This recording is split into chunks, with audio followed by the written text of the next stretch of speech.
ও আরে কারে এ আজকে আমার বাড়ির গরুটা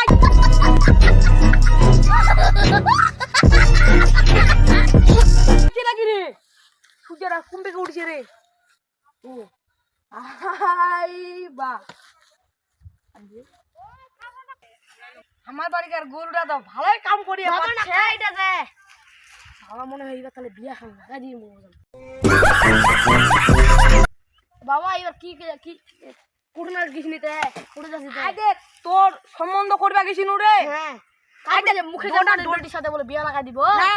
না ওর ক্যান্সেল হইছে আগে ডোডার বাড়ি গেছিনু ডোডার বাড়ি হ্যাঁ কি বিয়া খান লাগা দিব তাহলে হ্যাঁ হ্যাঁ লাগাই সাথে তাহলে বাবা তাহলে কোন মাসে বিয়া লাগা আইছি ফাগুন মাসে যে মানে দিন তারিখ দেখিয়া ফাগুন হ্যাঁ লাগা দিম তাহলে ফাল্গুন মাসে তো বিয়া লাগা দিই হ্যাঁ লাগাই দিছি একটা তো মাস তাহলে ফাল্গুন মাসে যখন ফাল্গুন মাস যখন আসিবে তখন যখন বিয়া লাগা দিব বিয়া হয়ে গেল